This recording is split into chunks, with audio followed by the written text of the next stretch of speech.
दोस्तों, किसी भी देश की सुरक्षा में सीक्रेट एजेंसीज महत्वपूर्ण भूमिका निभाती है, क्योंकि वो देश के सीक्रेट एजेंट्स ही होते हैं जो हमला होने से पहले ही उसकी खबर अपने देश तक पहुंचा देते हैं।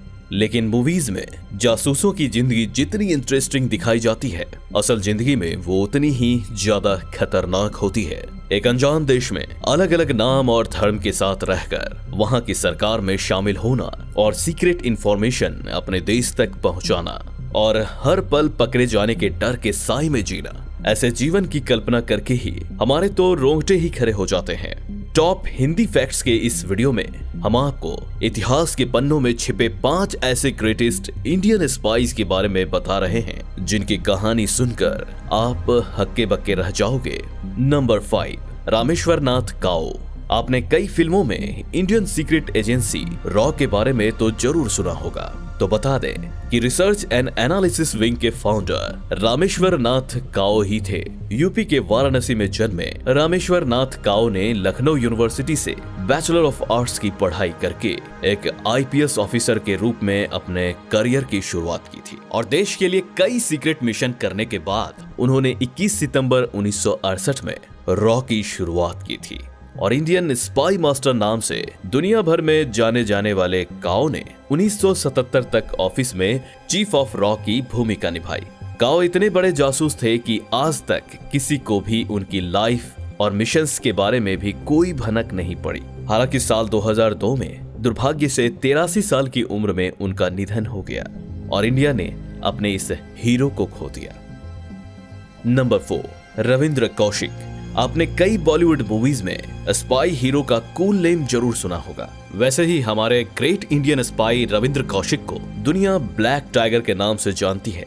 एक्टिंग का शौक रखने वाले रविंद्र कौशिक एक बार लखनऊ में थिएटर शो परफॉर्म कर रहे थे। तभी कुछ गवर्नमेंट ऑफिशियल्स को उनकी एक्टिंग इतनी पसंद आई कि उन्होंने रविंद्र को सीक्रेट एजेंट बनने की जॉब ऑफर कर दी। रविंद्र ने कुछ भी सोचे बिना इंडियन स्पाई बनकर पाकिस्तान में रहने की सीक्रेट जॉब एक्सेप्ट कर ली। फिर रॉ ने 2 साल तक उन्हें मुस्लिम बनने की ट्रेनिंग दी। इस दौरान इनका सरकमसीजन भी करवाया गया और उर्दू भी सिखाई गई। अब ये हिंदू जासूस 23 साल की उम्र में अपना धर्म बदलकर पाकिस्तान पहुंच गए और कराची में LLB की पढ़ाई की। इतना ही नहीं, ब्लैक टाइगर ने पाकिस्तान आर्मी भी ज्वाइन की और प्रमोशन भी लिया। एम लेडी आर्मी ऑफिसर से शादी भी की और इन्हें एक बच्चा भी हुआ। इस दौरान वो इंडिया को सीक्रेट इंफॉर्मेशन भेजते रहे। लेकिन एक बार एक इंडियन जासूस पाकिस्तान में पकड़ा गया और उसने इनका नाम भी उगल दिया, जिसके बाद इन्हें पाकिस्तानी आर्मी ने गिरफ्तार कर लिया और नवंबर 2001 में पाकिस्तानी जेल में इनकी मौत हो गई। नंबर 3, सरस्वती राजमनी। आजादी के पहले का समय जब औरतों को घूंघट हटाने की भी परमिशन नहीं दी जाती थी, तब सिर्फ 16 साल की उम्र में सरस्वती राजमनी जी ने आजाद हिंद फौज ज्वाइन कर ली थी।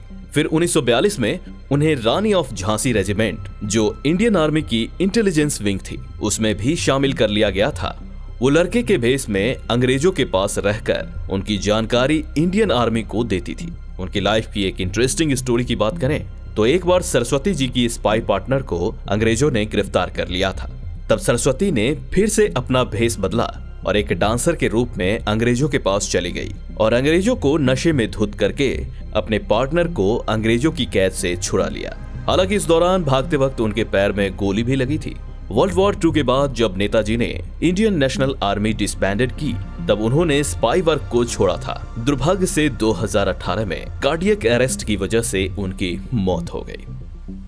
नंबर 2, सहमत खान।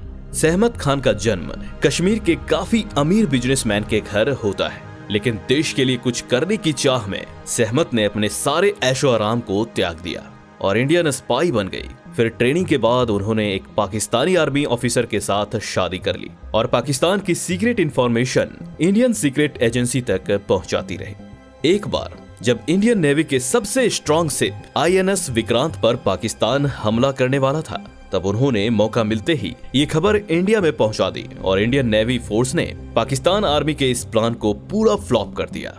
सहमत खान के बारे में एक और खास ये है कि इनका नाम सहमत खान ही था या कुछ और, वो भी किसी को नहीं पता। इसे कहते हैं great Indian spy. Number 1, Ajit Doval. एक ऐसा नाम जिसे सुनकर हमारे दुश्मन तेज कांपने लगते हैं। एक ऐसे शख्स जो रियल लाइफ जेम्स बॉन्ड के नाम से जाने जाते हैं। वो और कोई नहीं बल्कि हमारे प्राइम मिनिस्टर नरेंद्र मोदी जी के national security adviser Ajit Doval ji हैं। इन्होंने आईपीएस ऑफिसर बनकर अपने करियर की शुरुआत की थी। फिर 1972 में उन्होंने इंडियन इंटेलिजेंस ब्यूरो ज्वाइन किया। उनकी स्किल्स देखकर भारत सरकार ने उन्हें सीक्रेट एजेंट बनाकर पाकिस्तान भेज दिया। इस दौरान एक बार पाकिस्तान में उन्हें पकड़ा भी गया था, लेकिन इन्होंने हिंदू होने या सीक्रेट एजेंट होने का इल्जाम से खुद को बचा लिया। 7 साल तक पाकिस्तान में जासूस बनकर रहने के बाद उन्होंने पाकिस्तान में ही इंडियन हाई कमिश्नर की पोजीशन पर 6 साल और काम किया। इस तरह से 13 साल पाकिस्तान में रहने के बाद वो इंडिया वापस आ गए। लेकिन 77 साल की उम्र में आज भी वो नेशनल सिक्योरिटी एडवाइजर की तरह देश के लिए काम करते हैं और उन्हें भारत सरकार ने कीर्ति चक्र से भी सम्मानित किया है। तो दोस्तों, आपको इन टॉप 5 ग्रेटेस्ट इंडियन स्पाइस की कहानी कैसी लगी, हमें कमेंट बॉक्स में जरूर बताएं। इस वीडियो को लाइक करें, शेयर करें और ऐसे ही इंटरेस्टिंग वीडियोस देखते रहने के लिए हमारे चैनल टॉप हिंदी फैक्ट्स को सब्सक्राइब करके नोटिफिकेशन बेल को जरूर ऑन कर दें। Thank you very much.